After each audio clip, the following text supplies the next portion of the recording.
Parshas Seitzei. This week's Parsha, among the many, many different types of mitzvos that the Torah describes, it describes the obligation to return a lost item, what we call hashavas aveda, returning of a lost object, and also priko te'ina, either loading a donkey or helping unload a donkey or helping upright a fallen animal. And the verses read as follows. This is in Perek Chaf Beis. The psukim start with Aleph. This is 22, beginning with 1. We're going to skip around slightly. Lo sireh shorachicha o es seyon nidachim. You shall not see the ox of your brother or his sheep that are wandering, v'salamta mehem, and you will ignore it. In other words, you shall not see and ignore, but rather, hoshev teshivim lachicha. You should return them to your brother. Okay, brotherly love. We get it. Next, this is in Pasuk Daled, which is verse 4. Lo sireh es chamor ochicha o shoro noflim baderech v'hisalamta mehem. You shall not see and ignore your brother's donkey or his ox falling, but rather hakem takimimo. You should help him raise that animal up. And Chazal say that the most likely reason that he's falling is because he has a heavy load. Okay, now we understand this. It's these are biblical obligations to help your brother. Great. Now let's see. This is actually reminiscent of another mitzvah, which is virtually identical, and that is in Shemos, in Exodus, and this would be Perek Chaf Gimel, 23, verse Daled. That's 4. Ki sifgashor o yivcha o chamoro to'eh hoshev teshivenu lo. If you run into the ox of your, not brother, your enemy, your oyev, oyivcha, o chamoro, or his donkey that is wandering, you shall return it to him. Similar to our verse in Seitzei, but not identical. It's not identical in that the owner in Seitzei of the wandering animal is achicha, your brother, and in Shemos, it's your enemy. Not only that, we have another verse, the next one, which is Hey 5. Ki sireh chamor sona'acha rovetz tachas masa'o. When you see, if you see, the donkey of your enemy buckling under its burden, v'chodalto me'azovlo, and you are hesitating to help him, azov ta'azovim up. You should help him correct the situation.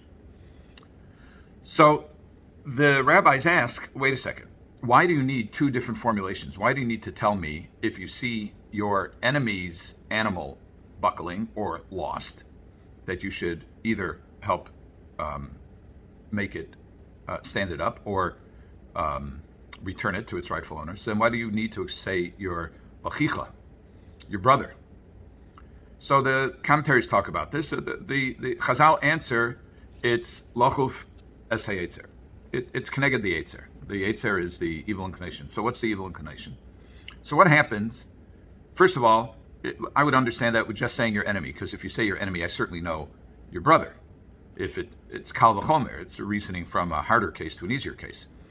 But they say, what happens if you have a friend and an enemy? We're going to talk about what it means to be an enemy.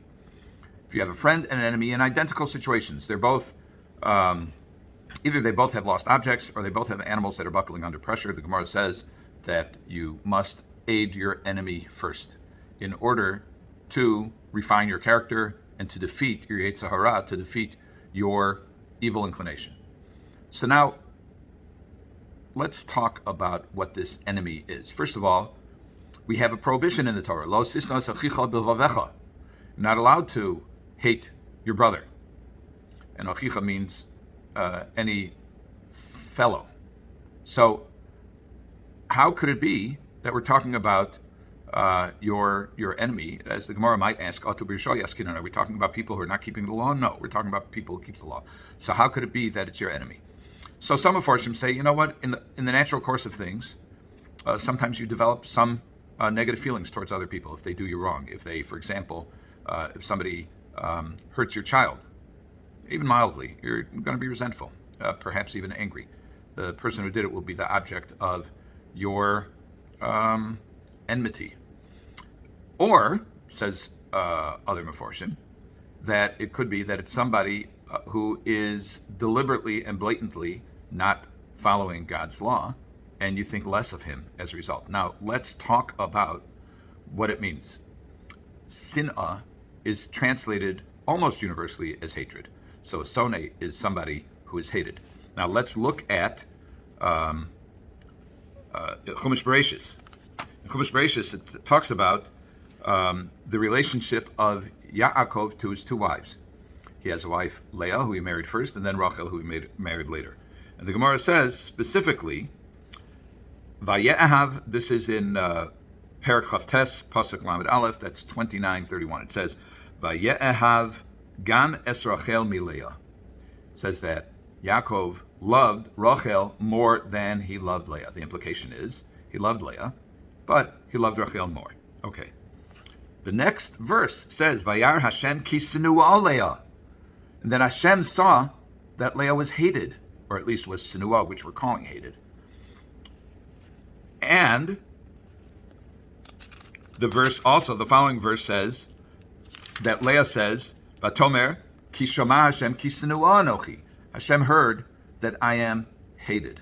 What does that mean? First of all, just as a matter of halacha, a person's not allowed to live with a woman who he hates.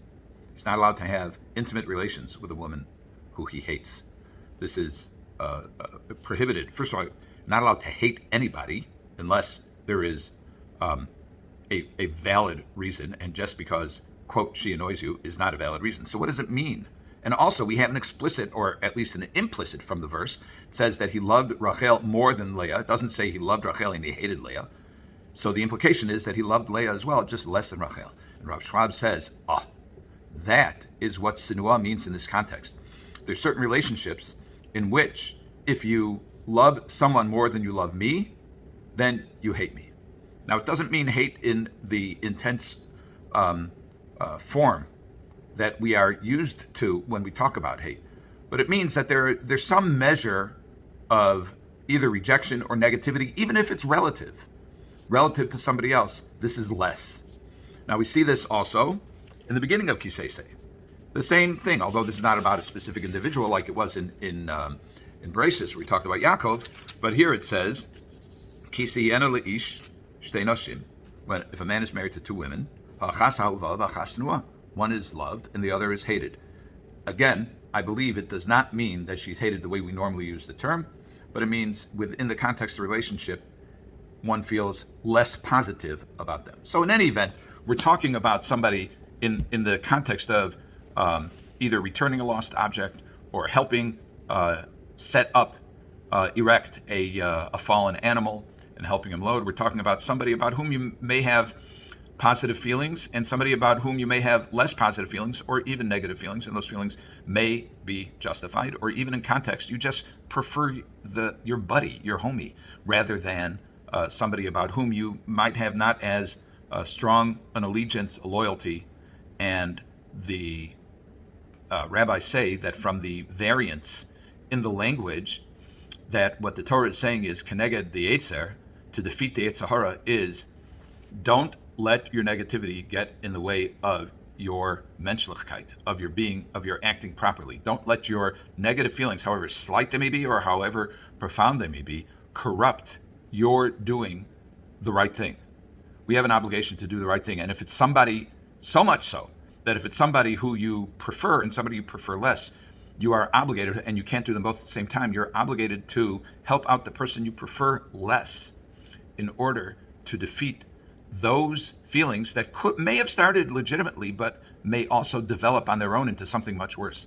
And ultimately, the goal is not simply to benefit somebody who is at risk of a loss, either because of a lost animal or because of an animal that ended up being overloaded and fallen, but there's also personal relationship involved. And the Torah is talking about doing things that will enhance personal relationships and will close the gap among people or between people. And one additional lesson that we learn is that when you get involved in helping a person or even an organization, you develop a feeling of loyalty towards that person or towards that organization. And we always used to say in shul, if you want somebody to develop a commitment to the shul, give them a job. Have them do something for the shul, and then that shul becomes theirs. If you want to develop a relationship with somebody, have them do something for that person. First of all, the likelihood is, even if you don't feel particularly fond for the other person, he's going to say thank you. And you will feel good at having helped him out. And the relationship will develop.